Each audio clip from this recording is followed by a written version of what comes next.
Hello, this is Dennis with A1 Telephone Service and Repair, A1 Electronics.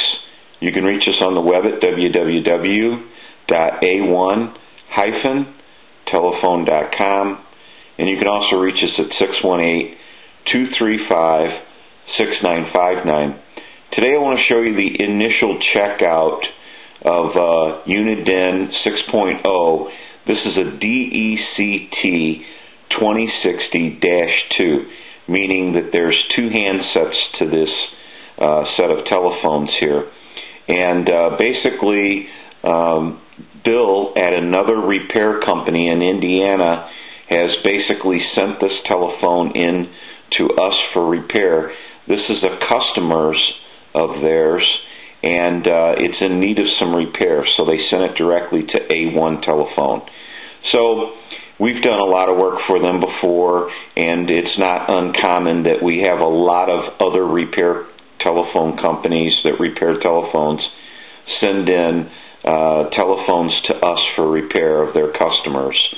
So basically, they've got these two handsets marked, and I have one of them apart because initial checkout, and I kind of want to show you a little bit about what's going on.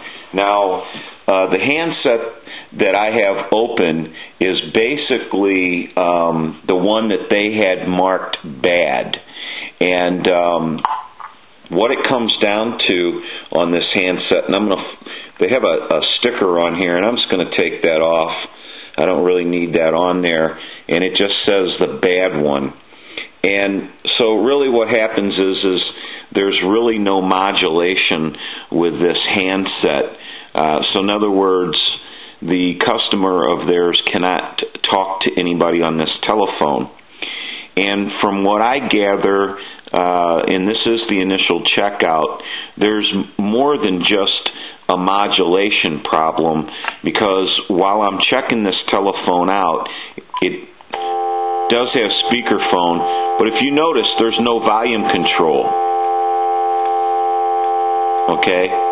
And that's on the center button. It's like a joystick that gives you all your different options. Now, when I turn this telephone off, basically what I should be able to do, because you have a caller ID function, you have an arrow up and down, and then you have what looks to be like a booklet. So, you know, it's probably something to do with the menu. But I don't get any kind of a reaction out of this button. Believe it or not, some people don't use caller ID, and they may never have even cared whether the volume was controllable. Maybe they never even tried it. I don't know the customer. It's their customer. And, you know, maybe they never tried it, because even on the regular setting, it still has enough volume. So, you know, maybe they didn't use that option. They didn't know it was not working. But it is not working. And it is not only not working on this handset, it's not working on this handset either. I cannot access the caller ID, so I can't see. It says they have new calls in here, but I can't access it. So that's an issue too. Other than that, this handset seems to be fine.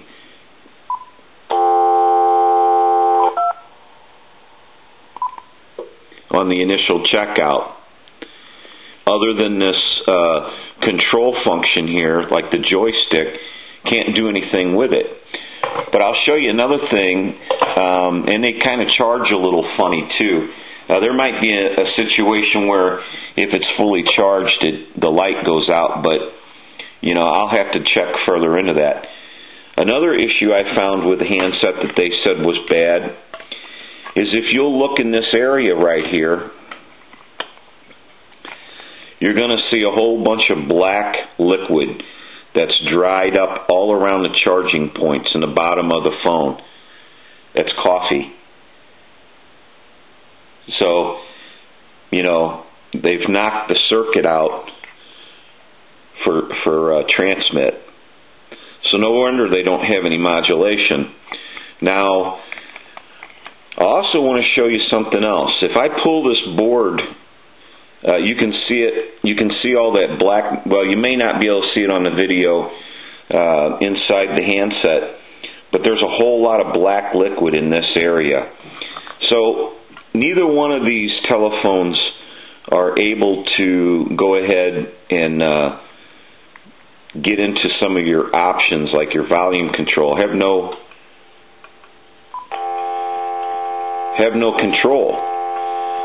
You know, this should beep back at me and have some control so I know I'm utilizing functions. Okay, so what we're going to do now, I'm going to go ahead and hang that up. I'm going to go one step further into the unit because we have to figure out why this isn't working on either one of the phones.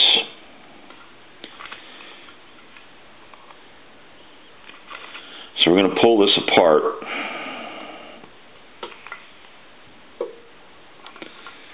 And if you'll look, and I don't know if the video is picking it up, but this board is wet right in that area. And the black conductive material that's painted onto this board is darker in this area. And it's wet. I'm going to try to get some light on that so you can see that. See how that's darker in this area? Well, that tells me it's wet because I can basically see it. And I don't know if the video's picking it up, but I can actually see it. And then if you look at the handset itself, the front plate, I can see the wetness on this function bar, on this like joystick type situation. So I know that there's this telephone on the keypad has been taken on moisture.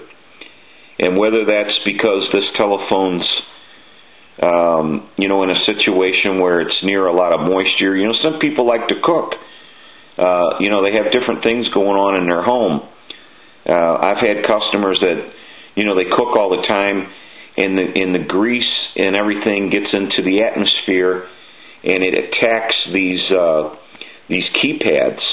And then there's other times where they just spill stuff into them, and then they quickly try to wipe it off, and it sneaks in and it gets in, and there you are. So you can see all the coffee here, at least it smells like coffee, is all through in this area. And it's really thick, so must have been cappuccino.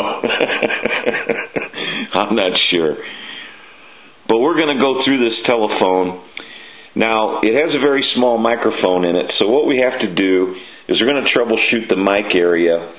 And since it got wet, I'm almost sure that we're going to find a flat pack component here that's bad.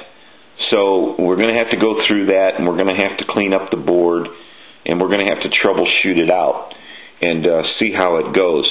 And hopefully it didn't make it into the processor and you know, just wipe out their transmit. It has some transmit, but it's so low that they're unable to use it, because I've already kind of troubleshooted this telephone out a little bit.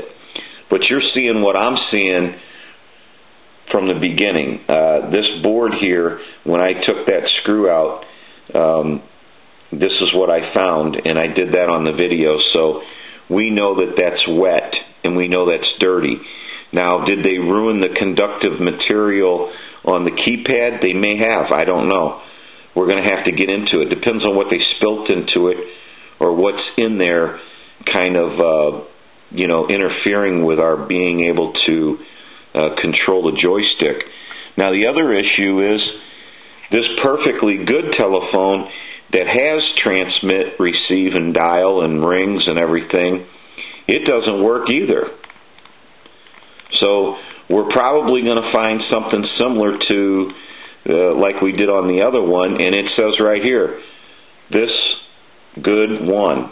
So they've said this is the good one.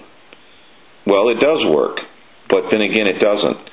So that's why it helps to have somebody go through. You know, you have to go through these telephones when they come in. You have to troubleshoot them all the way through, because if you don't, and you know, you have to have an initial checkout on them, because, you know, it could have come into the shop and I might have just repaired that one, never even checked this. And I've seen technicians do that. So, everybody makes mistakes, but you got to try to catch and look over everything while it's in the shop, because, they may get this telephone back and they'll say, well, I can't control this. And they may try to equate that with it being in the shop or it being worked on. And in reality, it came in like that. So, you just got to cover all your bases. And, it's a long, drawn-out process, but it's better to do all the checks and rechecks and check everything and continue to keep checking everything, because that's what I've always done. And you can miss some things once in a while, but if you have that type of situation where you're an overchecker or you continue to check, you should be able to catch all these different problems if you're working on these telephones. So anyway, this telephone came in from another repair company in Indiana, and they've done quite a bit of business with us, and they sent this telephone directly to us, and it's from one of their customers. So now what we're basically going to do is a troubleshoot on this telephone, and we're going to try to clean up this a little bit and get some more videos out of this telephone as we repair it, or after it gets repaired, we'll do some final checks on it. So however it works out, we don't have a ton of time, but we try to get these videos out because the customer likes to see them. And so we'll try to do another one. This is Dennis with A1 Telephone Service and Repair, A1 Electronics. You can reach us on the web at www.a1-telephone.com, and you can also reach us at 618-235-6959. This is a Uniden DECT 6.0, and I believe it's a 2060-2. Thank you for watching, and have a great day.